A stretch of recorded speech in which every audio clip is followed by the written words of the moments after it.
Assalamualaikum warahmatullahi wabarakatuh. Alhamdulillah pada pertemuan kedua Wow Podcast dari kami, soalnya kita akan mengadakan pembahasan tentang seorang pahlawan dalam rumah tangga, seorang pahlawan dalam kehidupan yang hari ini kita bisa rasakan semua di setiap kita, yaitu adalah seorang ibu. Khususnya di bulan Ramadan ini kita menyaksikan begitu banyak fenomena yang menantang ibu-ibu kita menjadi pahlawan super di kehidupan kita. Ya, kembali dengan gue Daud Prakoso. Kita akan masuk ke Wow Podcast. Saatnya takjub, saatnya dengerin. Ya, soalnya narasumber kita yang pertama ini kita tahu betul kiprah beliau. Kita kenal sama-sama dengan nama Bu Siti Mukhliso. Beliau seorang dosen juga dan dengar-dengar katanya punya sekolah ya. Iya. Dan terlebih lagi kita tahu betul beliau ini saat ini sekarang sedang menjabat sebagai anggota legislatif di DPRD Kota Bekasi. Kesibukannya luar biasa. Iya, namun beliau tetap menjadi seorang ibu, seorang pahlawan yang ada di setiap kehidupan kita. Maka dari itu, insya Allah kita akan tanya lebih lanjut, kita gali lebih dalam bagaimana sih keseharian beliau terhadap perannya sebagai seorang ibu dengan sejuta amanah yang diembannya. Oke, kita kenalan dulu kali ya, Bu Ice ya. Oh, sering dipanggil Bu Ice ya. Betul. Iya, nah Bu Ice ini boleh kenalan dulu singkat Bu Ice ke kita semua biar abang-abang, teteh-teteh yang di sini nonton bisa tahu Bu Ice. Siap. Silakan Bu Ice. Ya, Bismillahirrahmanirrahim. Assalamualaikum warahmatullahi wabarakatuh. Waalaikumsalam warahmatullahi Bang Daud ya? Iya, betul. Bang Daud kenalin nih. Saya Siti Mukhliso. Tinggal di Mustika Jaya.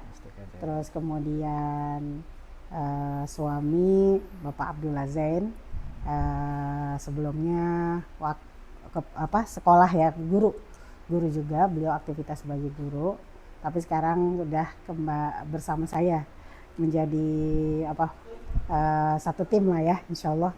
Ya, kemudian anak Mufarid Ahmad Zaki sedang kuliah juga di Kairo Al-Azhar. Kairo Al-Azhar. Jurusan apa itu Bu kalau di Kairo, Bu? Ngambilnya sama saya. Jurusan Usuluddin Tafsir. Masya Allah, Ilmu tafsir. Iya. Kemudian aktivitas di DPRD, dosen, dan alhamdulillah masih diberi kesempatan dan memang tidak akan ditinggal untuk mengisi taklim-taklim yang memang basic ya, dan itu pesan dari guru, pesan dari banyak orang bahwa mengajar itu adalah aktivitas yang sebenarnya di samping kita menyampaikan ilmu, sebenarnya kita juga belajar. Gitu, betul. Bang Daud. Belajar jadi dimanapun gitu. kita berada ya. Betul. Tidak memandang usia. Benar. Dari kecil sampai tua, bahkan sampai akhir hayat pun sebelum kita meninggal kita wajib untuk belajar. Iya. Betul. Ya, Bu Ice, tadi kita dengar sedikit atau banyaknya dari Bu Ice tentang amanah yang luar biasa. Iya. Sekarang saya mau nanya nih Bu Ice, bagaimana Bu Ice bisa mengatur waktu? Tadi dibilang ngajar sebagai dosen, terus juga amanah sebagai anggota dewan. Iya. Ini bagaimana Bu Ice bisa mengatur waktu, apalagi sekarang sebagai seorang ibu? Kalau soal waktu, bismillah, memanfaatkan sedemikian rupa, mengatur sedemikian rupa, komitmen dengan tugas-tugas yang ada, kemudian insya Allah selama kita berkomitmen melakukan kegiatan amanah-amanah, tanggung jawab, dan selama dukungan juga alhamdulillah didukung penuh oleh suami, kemudian juga selama itu masih dalam jangkauan, insya Allah kita bisa merencanakan, mengatur, dan tanggung jawab itu kita yakini adalah bagian dari ibadah, bagian dari amal kita. Luar biasa. Insya Allah. Luar biasa. Berarti bisa Bu ya diatur ya? Amin. Luar Selama biasa. ini masih bisa. Masih bisa. Alhamdulillah. Iya. Saya pernah dengar Bu, iya. Mungkin teman-teman juga pernah tahu ada istilah yang namanya ibu sebagai madrasah pertama buat anak-anak. Nah, menurut Ibu nih, menurut Ibu Ica nih, Ya. mengapa ibu sebagai madrasah pertama buat Iya, anak? iya, ya. Bismillah. Kalau bicara tentang ibu ya, masya Allah memang eh, eh, ada sebutan kan di dalam kalau kita bicara tentang ini ya, tentang sebutan istilah ibu itu kan satu kata yang luar biasa ya, di dalam Islam baik atau secara bahasa ibu, ummun, ummah, ya, emak ya, Iya. dan segala macamnya. Benar. Nah, kalau di dalam Islam itu kan pepatah ya sebenarnya, al ummu madrasatul ula. Ibu itu sekolah pertama. Kenapa bisa? Mengapa gitu? Karena memang ibu kalau dilihat dari kamus KBBI, ibu itu yang melahirkan, yang mendidik, yang mengasuh. Begitu juga dalam bahasa-bahasa yang lain, semua berpulang pada peran dan fungsi. Nah, karena kenapa sifat pendidik madrasah gitu. Madrasah itu adalah sekolah pendidikan. Nah, pendidikan satu yang saya ingin kuatkan, karena ke pendidikan ada satu yang harus yang mungkin menjadi inti dari pendidikan itu adalah kasih sayang. Jadi ibu yang kenapa ibu, kemudian kenapa madrasah? Karena ibu tempatnya rahim kan, rahim itu di dalam bahasa Arab artinya ya kasih sayang kan, kasih sayang. Ada rahim di anak lahir dari seorang anak lahir dari rahimnya seorang ibu. Nah, disitulah kemudian peran penting. Kenapa kemudian jadi madrasah? Dialah yang menjadi tempat pertama, tempat utama dalam pendidikan, mendidik generasi selanjutnya. Itu juga menjadi fungsi utama ya dari seorang perempuan. Ya. Jadi Iya, menurut saya seperti itu. Rahim artinya kalau dalam bahasa Indonesia kasih sayang, kasih sayang. Dan pendidikan, madrasah, sekolah gitu. Bukan tentang kurikulum, bukan hanya tentang itu, bukan hanya tentang materi, bukan hanya tentang, tapi kasih sayang. Kalau sehebat apapun pendidikan, sehebat apapun edukasi, tapi tidak didasari kasih sayang, maka pastinya tidak akan mampu atau lemah dalam menghasilkan sebuah generasi kayak gitu. Saya pernah dengar nih Bu Ica nih, katanya kalau orang sedang hamil ya, ya tadi kata Bu Ica rahim itu bahasa Arabnya artinya kasih sayang.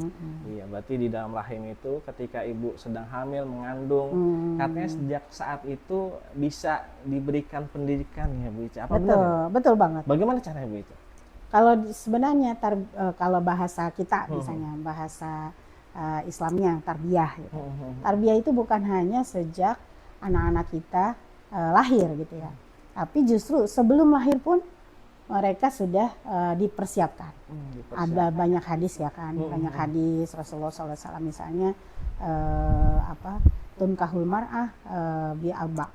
Kebanyakan seseorang itu dinikahi karena 4. Misalnya cantik, jamalnya li jamaliha, limaliha, linasabiha, cantiknya di hartanya atau keturunannya. Tapi Rasulullah kemudian fazfar bizatidin misalnya, maka pilihlah yang kuat agamanya.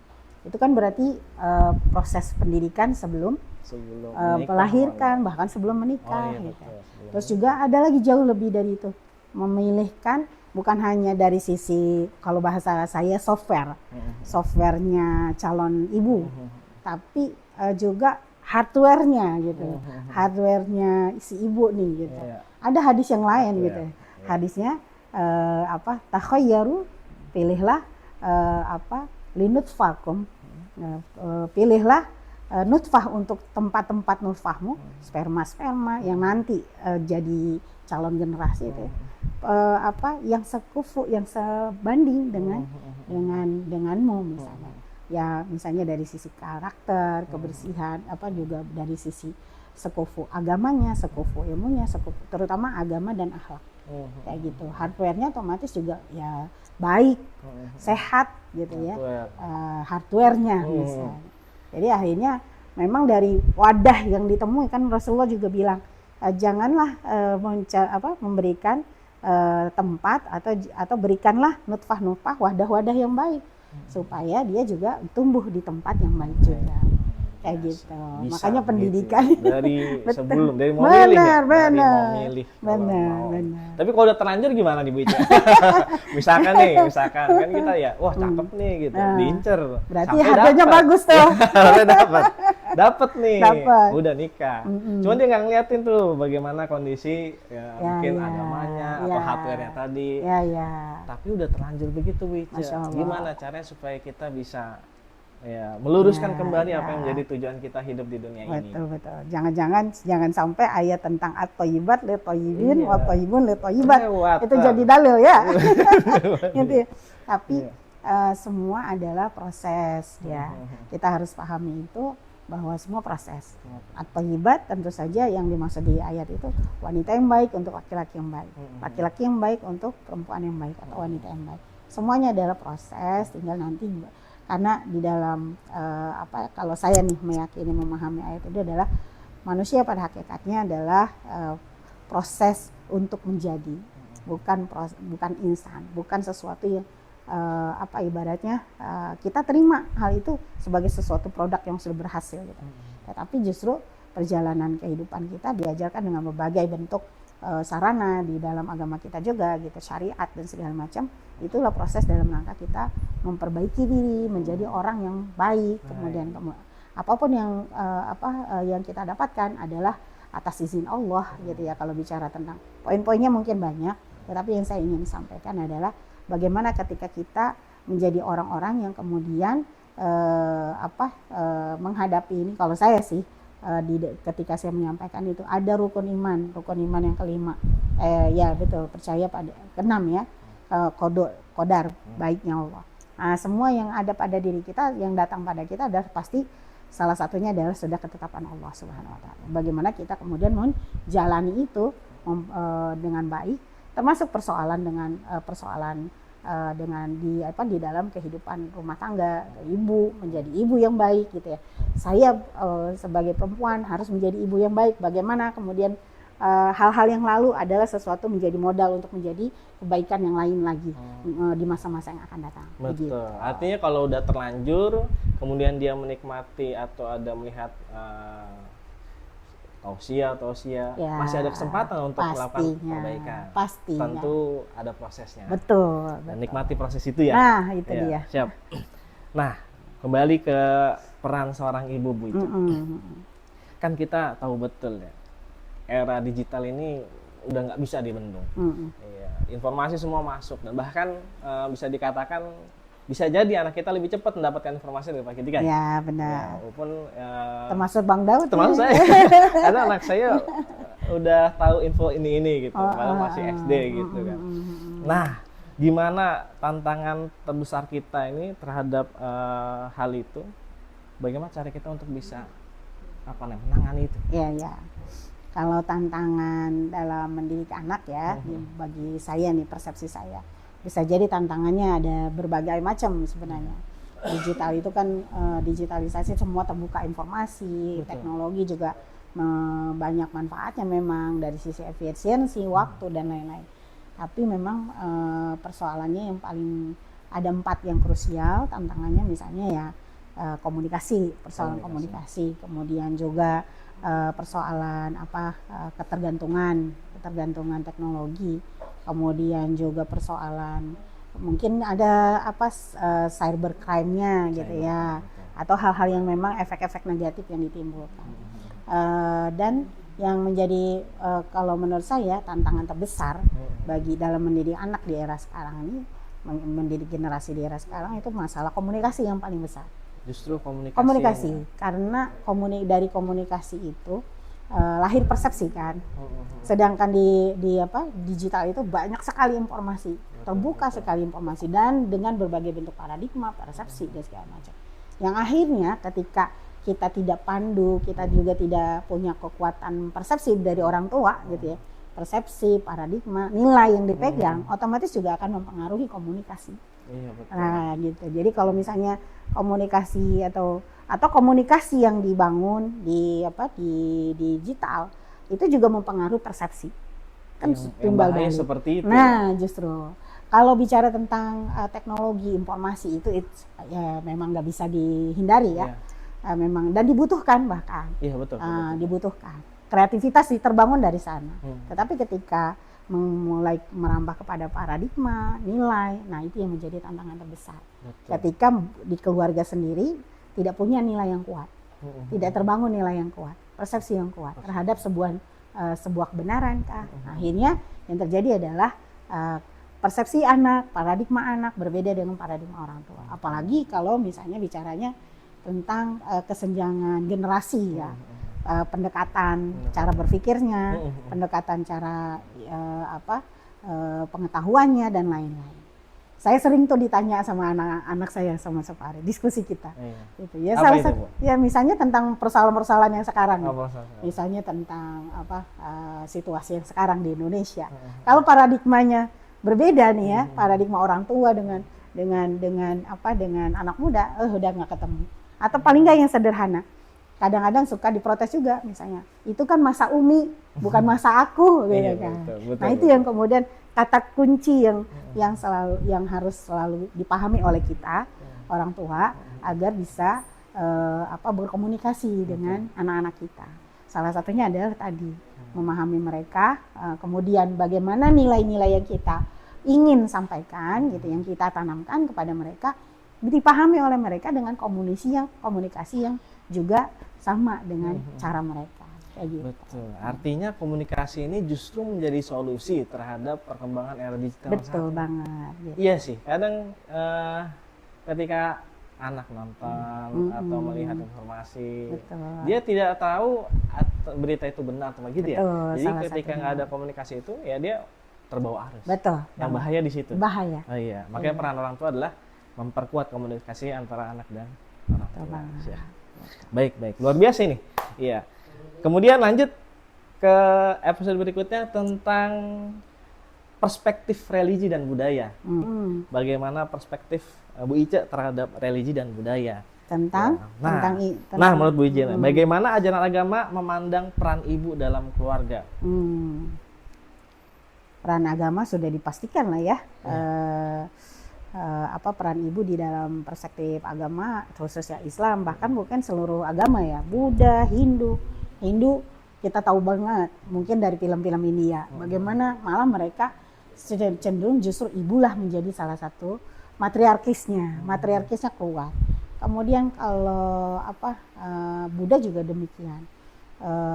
Saya pikir semua agama memposisikan ibu di tempat yang sangat-sangat mulia, apalagi Islam gitu kan. Kalau Islam memang ya salah satunya hadis Rasulullah SAW yang udah terkenal gitu kan. Kepada siapakah aku berbakti? Kepada orang tua, jawab oleh Rasulullah, ibumu, sampai 3 kali ya kan. 3 ibumu.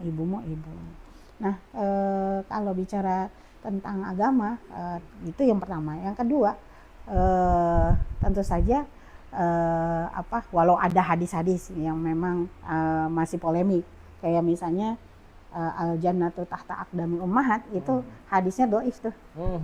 Hadisnya dhaif. Bahwa surga di telapak kaki ibu, itu hadisnya dhaif.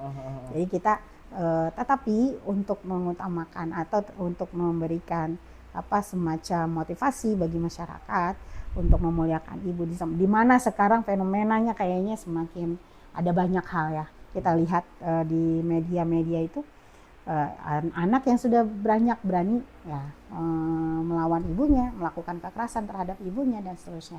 Sungguh itu adalah perbuatan yang memang tidak mulia.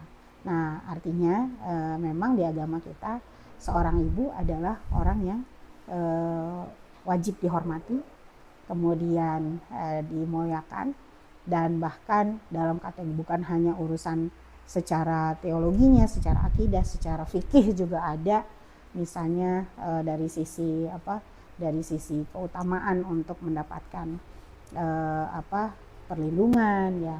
Kalau bicara warisan lebih ini lagi, lebih detail lagi. Tapi walaupun mungkin secara kacamata kok kesannya kalau perempuan ibu gitu ya, dapatnya sedikit dan segala macam.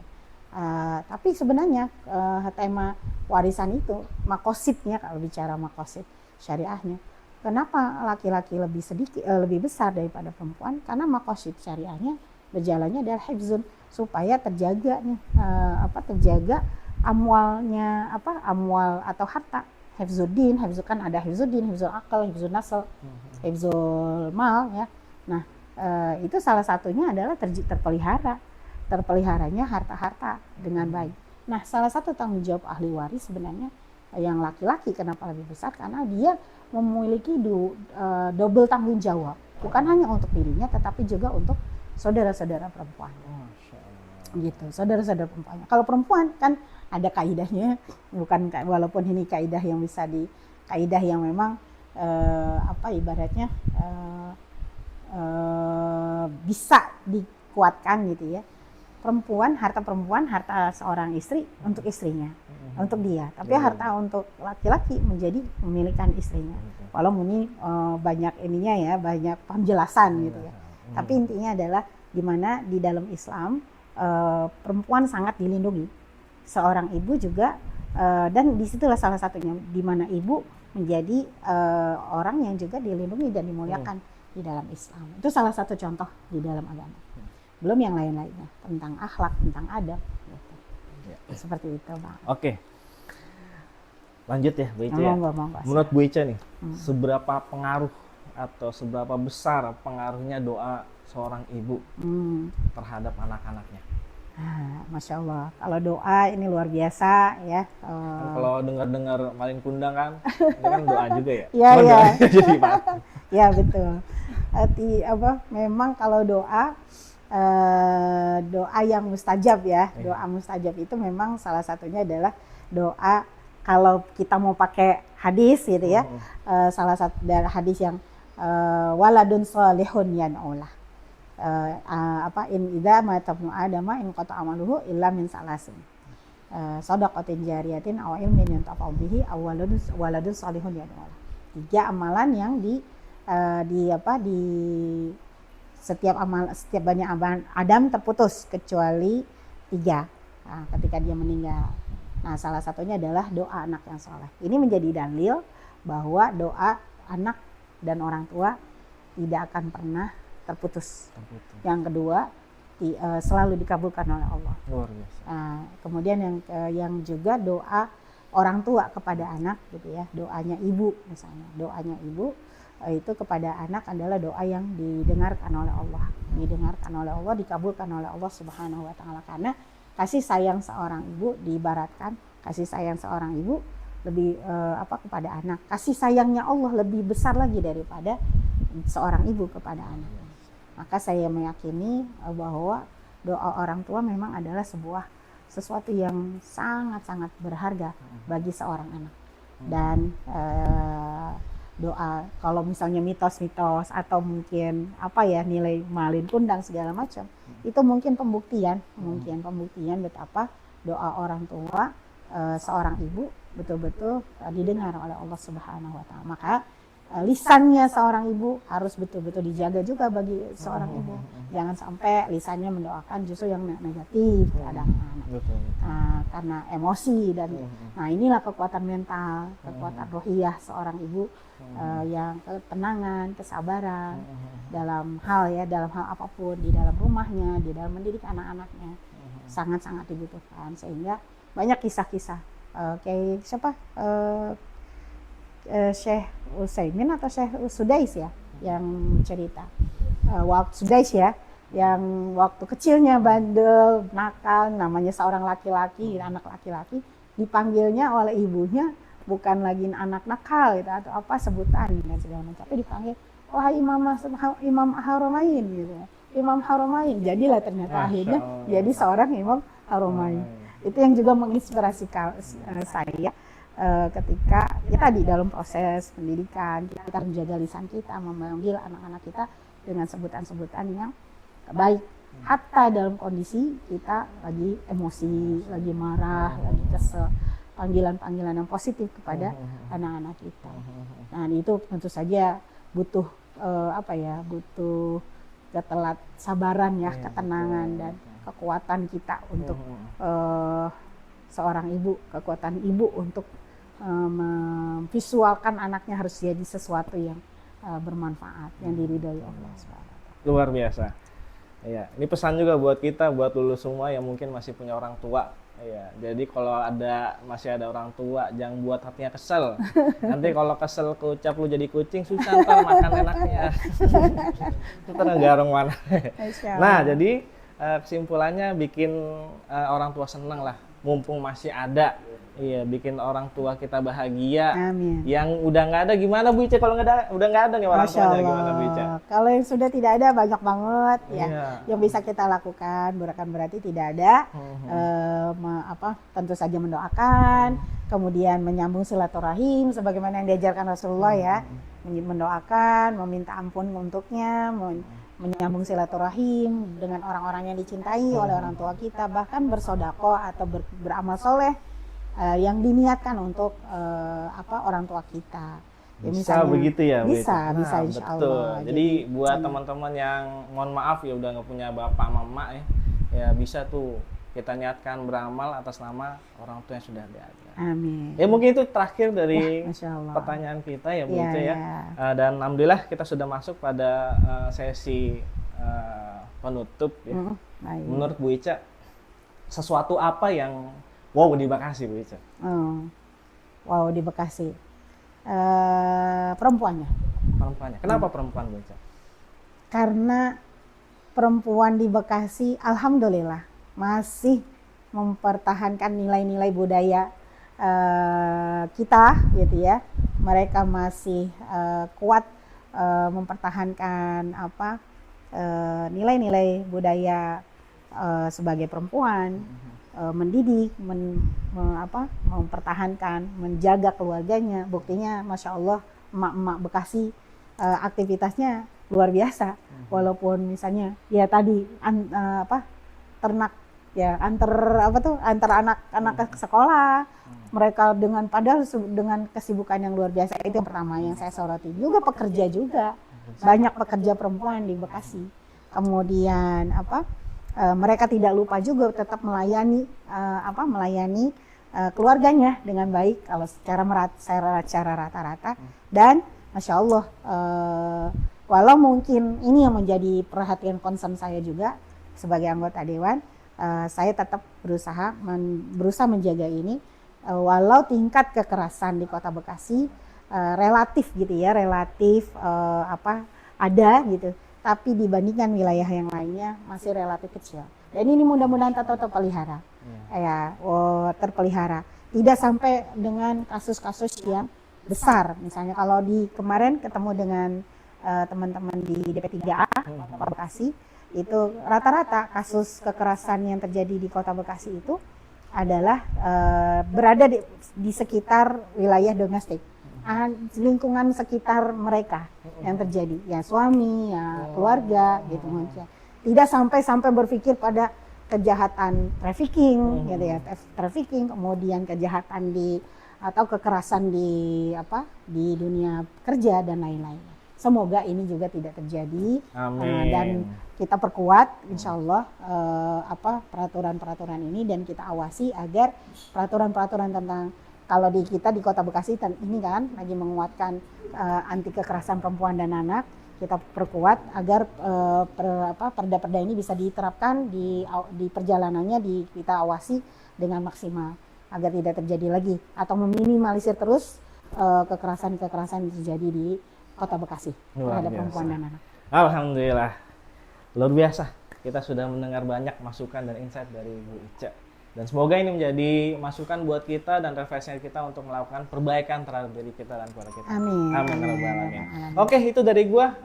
Mungkin pamit undur diri. Gua Daud Prakoso. Kita dari Wow Podcast. Saatnya takjub, saatnya dengerin. Assalamualaikum warahmatullahi wabarakatuh.